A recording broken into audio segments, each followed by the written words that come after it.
Hello everyone. ಪ್ರಶ್ನೆ ಮುಖ್ಯ ಪ್ರಶ್ನೆ 16 ಕೆಳಗಿನ ಪ್ರಶ್ನೆಗಳಿಗೆ ಉತ್ತರಿಸಿ.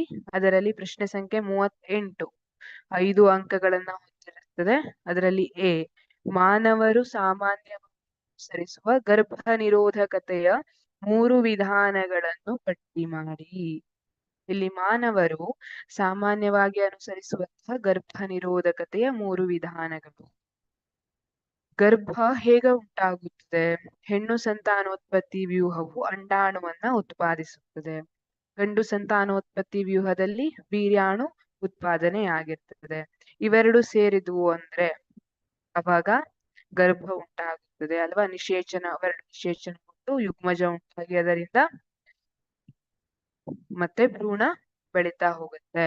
ಹಾಗಾಗಿ ಈ ರೀತಿ ಆಗಬಾರ್ದು ಅಂದ್ರೆ ಏನಾಗ್ಬೇಕು? ಅಂಡಾಣು ವೀರ್ಯಾಣುವನ್ನ ಸೇರಬಾರ್ದು. ಹಾಗಿದ್ರೆ ಗರ್ಭ ನಿರೋಧಕತೆ ಇದನ್ನೇ ಒಳಗೊಂಡಿರುವಂತದ್ದು.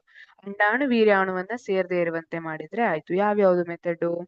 ಶಿಶ್ನದ ಮೇಲೆ ಕಾಂಡೋಮ್ ಧರಿಸುವುದು ಅಥವಾ ಯೋನಿಯೊಳಗೆ ಚೀಲವನ್ನ ಅಳವಡಿಸಿಕೊಳ್ಳುವುದು, ಯೋನಿ ಚೀಲಗಳನ್ನ. ಶಿಶ್ನದ ಮೇಲೆ ಕಾಂಡೋಮ್ ಧರಿಸುವುದರಿಂದ ಏನಾಗುತ್ತೆ? ಅಥವಾ ಯೋನಿಯೊಳಗೆ ಚೀಲವನ್ನ ಅಳವಡಿಸಿಕೊಳ್ಳುವುದರಿಂದ ಅಂಡಾಣುವು ವೀರ್ಯಾಣುವನ್ನ ಸೇರೋದಿಲ್ಲ. ಹಾರ್ಮೋನ್ ಅಸಮತೋಲನಗೊಳಿಸುವ ಔಷಧಿಗಳನ್ನು ಮಾತ್ರೆಗಳ ರೂಪದಲ್ಲಿ ತೆಗೆದುಕೊಳ್ಳುವುದು, ಇದರಿಂದ ಅಂಡಾಣುಗಳ ಬಿಡುಗಡೆಯನ್ನ ಹೆಚ್ಚು ಕಡಿಮೆ ಮಾಡಿಕೊಳ್ಳುವಂಥದ್ದು. ಗರ್ಭ ನಿರೋಧಕ ಸಾಧನಗಳಾದ ವಂಕಿ ಅಥವಾ ಕಾಪರ್ ಟೀಯನ್ನು ಗರ್ಭಧಾರಣೆಯನ್ನು ತಡೆಯಲು ಗರ್ಭಕೋಶದೊಳಗೆ ಅಳವಡಿಸಲಾಗುತ್ತದೆ. ಇದೆಲ್ಲ ಬೇರೆ ಬೇರೆ ವಿಧಾನಗಳಾಗಿವೆ. ಯಾವ ರೀತಿ ಗರ್ಭ ನಿರೋಧಕತೆಯ ವಿಧಾನಗಳು ಅನ್ನುವಂಥದ್ದು. Thank you.